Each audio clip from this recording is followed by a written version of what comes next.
Today, we're diving into 10 surprising facts you never knew about the Volkswagen Beetle. Get ready to learn some really unexpected things about this iconic car. Fact number 10. In 2010, Guinness World Records noted that a remarkable 20 people could fit inside a 1964 Beetle. Engineers organized this wild stunt to test the Beetle's capacity, and it normally seats 4, so 20 is 5 times its intended load. All the seats were folded down and securely strapped in place, and the Beetle actually stayed completely intact with all wheels on the ground, just like the Guinness rules require. Amazingly, even stuffed with 20 people, it set the record, proving just how surprisingly spacious and clever the Beetle's design can be. For some perspective, that's 5 times its normal seating capacity. Guinness judges even required the Beetle to remain fully assembled with all wheels on the ground during the test, a creative yet official validation of the car's surprising space efficiency. Fact number 9. As a truly global car, the Beetle was produced in factories on almost every continent.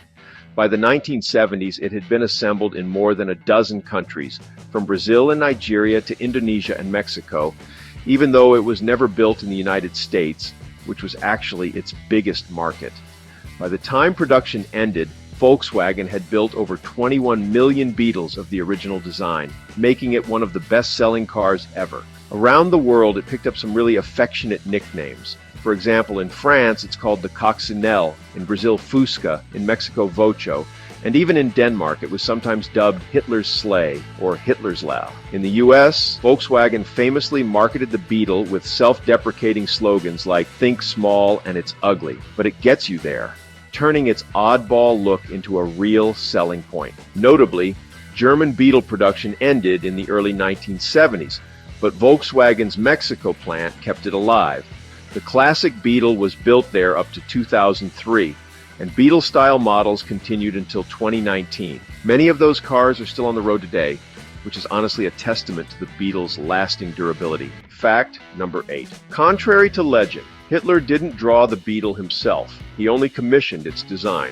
In 1934, Adolf Hitler gave Ferdinand Porsche a contract to build a people's car, and Porsche's design team, with engineer Erwin Kommenda, took cues from other cars. Notably, Volkswagen later acknowledged that the Beetle's rounded profile was influenced by Hans Ledwinka's Tatra cars. Decades before that, Hungarian engineer Béla Barényi had sketched a similar chassis in 1925. The first Beetles rolled off Hitler's new plant as the KDF wagon, though only a few thousand were made before World War II. After 1945, the British occupying forces revived Volkswagen and rebranded it simply as the Beetle, to distance it from its Nazi past. So in short, the Beetle's iconic shape was honed by multiple engineers and influences, not drawn by Hitler alone. Fact number 7 is honestly going to blow your mind.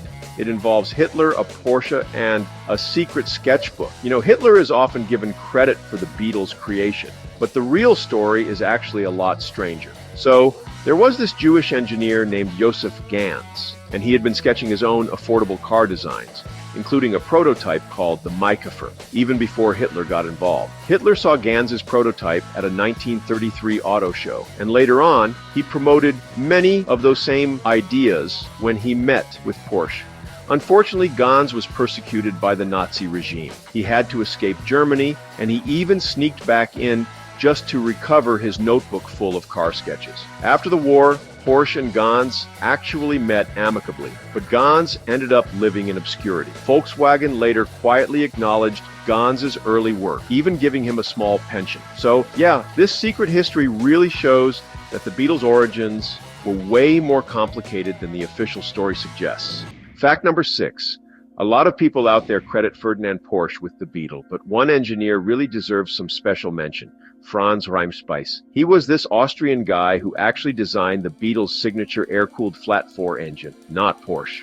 And, get this, Reimspeis earned less than $20 for that crucial work. His simple rear-mounted engine didn't need a radiator or any liquid coolant, which kept the car, inexpensive and super easy to maintain. This compact power plant still produced enough power for the Beetle to cruise at highway speeds, and it turned out to be remarkably reliable. Volkswagen did eventually acknowledge Rheinspice's role by granting him a small pension for his work on the Beetle.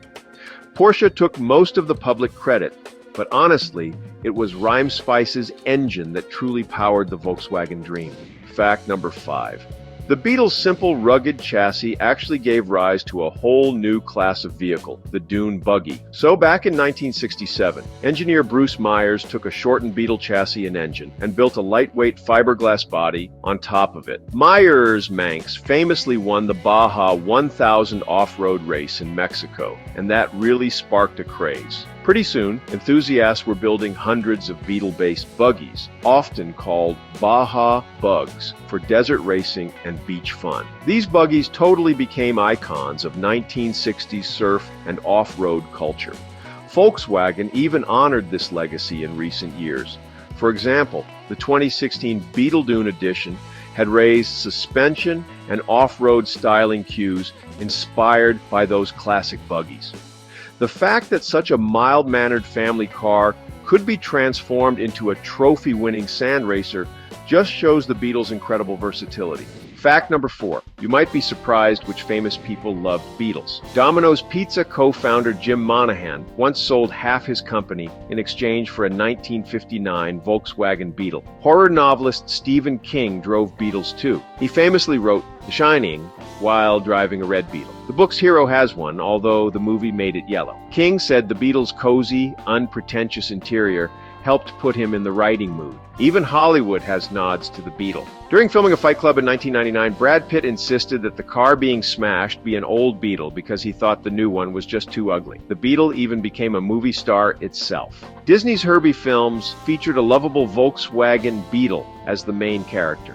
So from pizza tycoons to best-selling authors to film sets, these stories really show the Beetle's broad appeal and cultural impact. Fact number 3. Incredibly, the Beetle's simple design has been used for some rocket-like experiments. A British engineer once bolted a 1,500 horsepower jet engine onto a Beetle. This one-of-a-kind car could, at least in theory, exceed 140 miles per hour, basically turning the Beetle into a street-legal rocket ship. To do this, they attached a decommissioned fighter jet engine in place of the stock motor and added extra vents and a large tail fin to handle all that extreme thrust. Remarkably, the Beetle's bodywork stayed mostly unchanged, which really proves the strength of its original construction. The video of the jet-powered Beetle became an internet sensation, showing just how far enthusiasts will push the little car, sometimes just for fun. Fact number 2. For a quirky perspective, consider the blue whale's heart. At up to 1,000 pounds, or about 450 kilograms,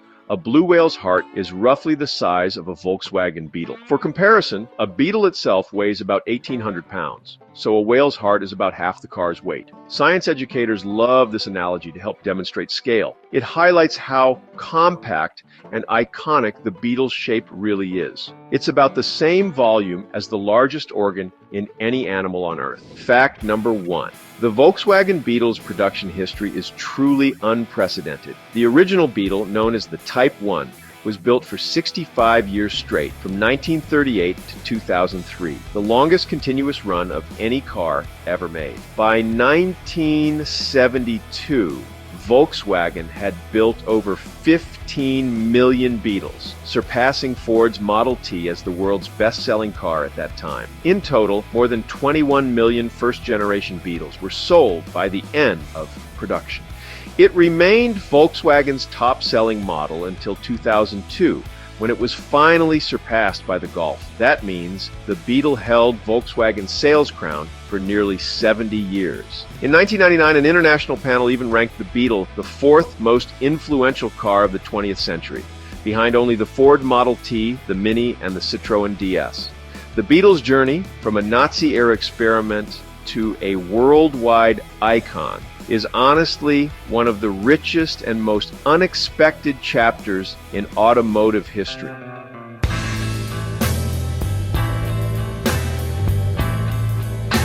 Beep, beep.